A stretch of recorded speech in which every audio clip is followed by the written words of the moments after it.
ओम नमः परमेश्वराय नमः कर्मश्रे त्रैलोक्याय राष्ट्रकाल कुमारी विद्यालय वटिरा दिवसरिदाय त्रैलोका महिलाय भगवंतन श्री श्री नेमिनाथ स्वामी श्री पंडित स्वामी श्री शांतिनाथ स्वामी श्री महावीर स्वामी आदि स्वामीनाथ आगच्छन्तु आगच्छन्तु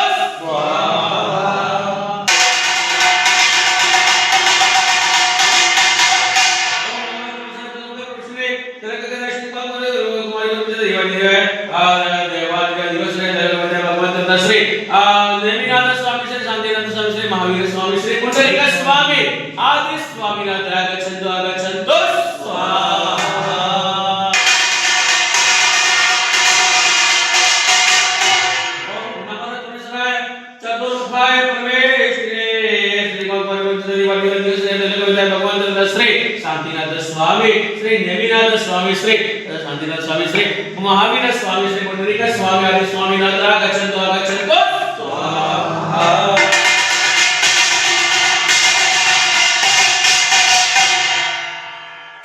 સંતાન બેરેને આપણે કહીશું ભગવાન પધારે છે મારું પુણ્ય વધારે છે ભગવાન પધારે છે મારું પુણ્ય વધારે છે કેસર બીની છાંટી છાંટી પુણ્ય વધારે છે કેસર બીની છાંટી છાંટી પુણ્ય વધારે છે ભગવાન પધારે છે ભગવાન પધારે છે ભગવાન પધારે છે મારું પુણ્ય વધારે છે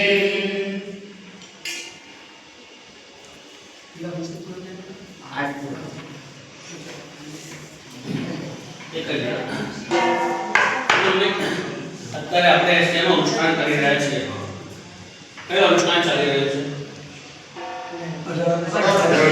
18 અભિષેકનું બરાબર છે 18 અભિષેક આપણે જનરલી બધાના મગજમાં હોય છે કે આપણે શેના માટે કરીએ સાચી વાત છે જે પણ આસાધના થઈ હોય એ આસાધનાનું નિવારણ કરવા માટે આપણે 18 અભિષેક કરીએ છીએ કોઈ દિવસ વિચાર કરે કે આસાધના કરે છે કોણ આપણે જ કરીએ છીએ તો એટલો ઉપયોગ ના રહે આપણાથી કે શક્ય હોય ત્યાં સુધી જેટલો બને એટલો પ્રયત્ન આપણે એવો કરીએ કે જેનાથી જિનાલયની અંદર આસાધના જ ન થાય આ તો કેવું થાય કે કાદવમાં પગ નાખવાના અને પછી ગુલાબ જળથી ધોવાના પાછું ફરીથી કાદવમાં પગ નાખવાના અને ફરી પાછા ગુલાબ જળથી ધોવાના આના કરતા આપણે થોડોક જો ઉપયોગ રાખીએ તો ઘણી બધી જે બાબતની 84 આસાધના બતાવેલી છે એમાંથી ઘણી બધી આસાધનાઓ એવી છે જે આપણે ટાળી શકીએ એમ છીએ તમે બધા દેરાસરમાં પ્રવેશ કર્યો ત્યારે શું બોલીને અંદર આવ્યા નિશ્ચય બોલ્યા બધા બરાબર છે એનો અર્થ શું થાય નિશ્ચયનો મીનિંગ શું નિશ્ચયનો શબ્દ એ થાય ભાઈ કે હું હવે આ જિનાલયનું પગથિયું ચડું છું પરમાત્માના જિલાનીની અંદર પ્રવેશ કરું છું હવે મારે સંસારનો સર્વ સંબંધીનો ત્યાગ કરીને મારે પરમાત્મામય બનવાનું છે એટલે મારે સંસાર સંબંધી કોઈ પણ વાત આ સ્ટેપ ચડ્યા પછી મારે કરવાની નથી અને દુનિયાભરની વાતો આપણે પછી અંદર આવીને ક્યાં કરીએ છીએ કેમ છે ના બાર જગ્યા છે કદાચ વાત ઇમરજન્સી કરવી પડી તો બહાર નીકળી જવાનું બહાર જઈને વાત કરી અને પાછા આવી જવાનું પણ કમસે કમ કાકા સૌથી મોટી આસાધના આપણે કરીએ છીએ બીજી નીસી પહેલા જે નીસી બોલ્યા પછી જીનાલય સંબંધી વાતચીત થઈ શકે પણ સંસાર સંબંધી કોઈ વાતચીત ના થઈ શકે પણ બીજી નીસી બોલ્યા અને ગભારામાં પ્રવેશ કર્યો પછી જીનાલય સંબંધી પણ કોઈ વાતચીત ના થાય કોઈ કદાચ ખોટી પૂજા કરી રહ્યું છે તો એ સમય ત્યાં ન બોલાય એ બહાર આવી ત્યારે એને પ્રેમથી કહેવાય કે ભાઈ તમે જે પૂજા કર્યા એમાં આ ભૂલ થઈ ગઈ હતી હવે આ ભૂલ તમે સુધારી આપણે તો શું કરીએ પૂજા કરતા કરતા પણ આના કરે એટલે એટલો ઉપયોગ રાખીશું તો ઘણી બધી આસાધનાઓ ઓછી થઈ જશે બીજું આ 18 અભિષેકનું વિધાન જે શાસ્ત્રકાર મહારાજોએ ફરમાવ્યું છે એ આશાતના તો દૂર કરે છે, સાથે સાથે નવી ઉર્જા ઉત્પન્ન કરે છે. વર્ષ દરમિયાન આશાતના દ્વારા કંઈ પણ નેગેટિવિટી ઊભી થઈ હોય તો એ નેગેટિવિટીને દૂર કરીને ફરીથી પાછી પોઝિટિવ ઉર્જા, અત્યારે આજે મુદ્રા બતાવી ગરુડ મુદ્રા, પ્રવેશની મુદ્રા અને મુદ્રા સુક્તિ મુદ્રા, આ મુદ્રાઓ દ્વારા ફરી પાછી નવી ચેતનાનો સંચાર કર્યો. પહેલા નવ અભિષેક થઈ ગયા, એ સમય દરમિયાન એ બધી અશુદ્ધિને આપણે દૂર કરી દીધી. હવે નવી શક્તિનો સંચાર થયો એટલે હવે એ પરમાત્મામાં નવી ઉર્જા ઉત્પન્ન થઈ છે. હવે ભાવપૂર્વક બાકીના જે નવ અભિષેક છે એવા ઉલ્લાસપૂર્વક કરીએ. ભગવાનને એક જ વિનંતી કરવાની કે ભગવાન તારો અભિષેક કરતા કરતા, અને દુનિયામાં છે ને અતુલભાઈ કે એવું સાંભળ્યું ખરા કે તમે જમવા બેઠા હો અને તમારા શારીરિકનું પેટ ભરાય, એવું બને ખરા? ના બને, ના બને. પાક્કું અહીંયા આગળ એવું બને છે. આ દુનિયામાં એક જ જગ્યાએ એવી છે, અહીંયા આગળ એવું બને છે. તમે અભિષેક કોની ઉપર કરો છો? ભગવાન પર. અને કર્મ કોના ધોવાય છે? આપણા ધોવાય. આ એક જ જગ્યા પ્રોસેસ એવી છે, કર્મ ધોવાની પ્રોસેસ છે. જો પરમાત્માના ઉપર આપણે ભાવીએ છીએ અને કર્મમલ આપણા ધોવાતા જાય છે, બસ ભગવાન સમક્ષ ઉભા રહીને એક જ પ્રાર્થના કરવાની, ભગવાન તારી અભિષેક કરું છું અને અભિષેક દ્વારા તારી પ્રતિને જેમ જેમ પસાર થાય એમ એમ હું ચોખ્ખો થતો જાઉં, મારું અંતર નિર્મળ બને. આવા ભાવ સાથે હવે આપણે આગળ 10મો અભિષેક શરૂ કરવો. આ નવ હવે 10 અભિષેક બાદ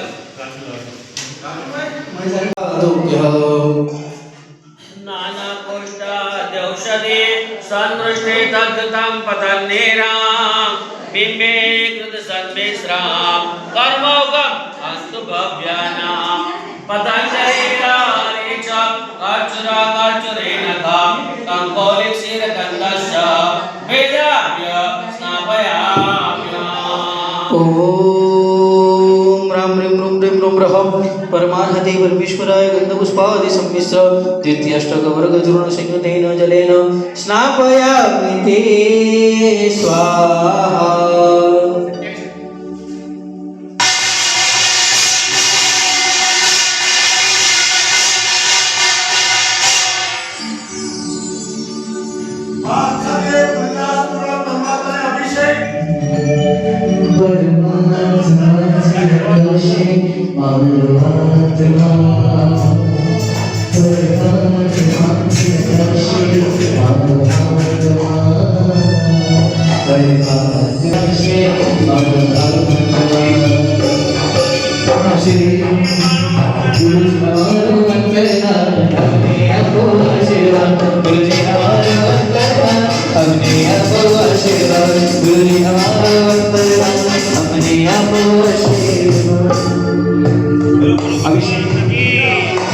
अभिषेक सर्व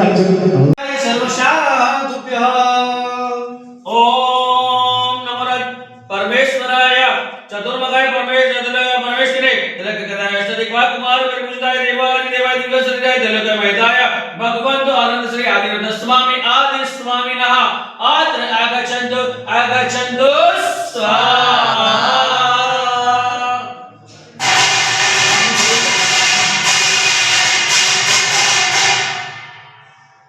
ओम नमो परमेश्वराय चतुर्मुखाय ओम नमो परमेश्वराय चतुर्मुखाय परमेश्वरे तिलकगदाष्टदिक्पाल भगवती पूजिताय देवादि दिव्यश्रीराय तिलकमयताय भगवन्तो श्री आदिनाथ स्वामी आदि स्वामिनः अत्र आगच्छन्तु आगच्छन्तु स्वाहा.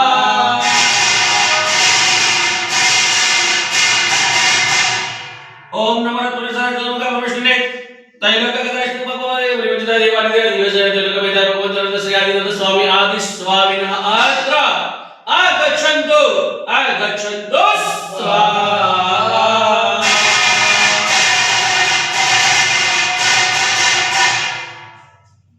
આકાશમાં લઈ જાય ધર્મગુરુ આવે અને એને સૂર્ય અને ચંદ્રના દર્શન કરાવતા. આ રીતે રિવાજ હતો. ધીમે ધીમે ધીમે સૂર્ય ચંદ્રના દર્શન બંધ થયા પછી અરીસો બતાવવાનો આવ્યો કે એને બાળકને છઠ્ઠીની રાત્રે અરીસો બતાવતા હતા. એ તો લગભગ કદાચ અહીંયા કોઈ મોટા વડીલ ઉંમર હશે 80-90 વર્ષના હશે તો એને ખ્યાલ હશે. કારણ કે વડીલો કે એને અરીસો બતાવતા હતા અને હવે અરીસો બતાવવાનું પણ આપણે બંધ કરી દીધું છે.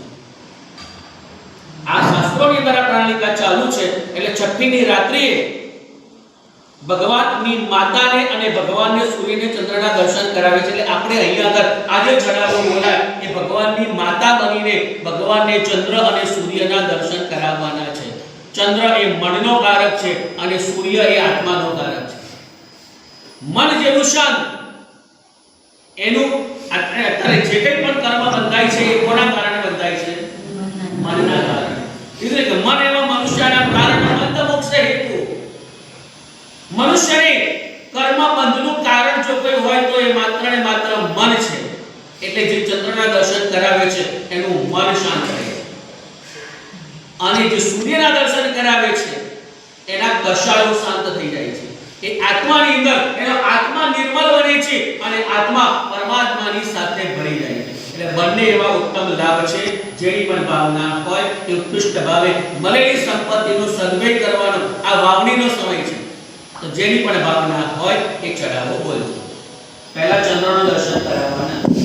પ્રથમ ઓ પવિત્ર મલિકા વર્ગ માર્ગી તેતદશ સુબધારા દિલ में अधिवास समय यक्षको संज्ञानि निपतन्ति बलवटा वशालोत्रा नीरवनि दैवदारः जयश्री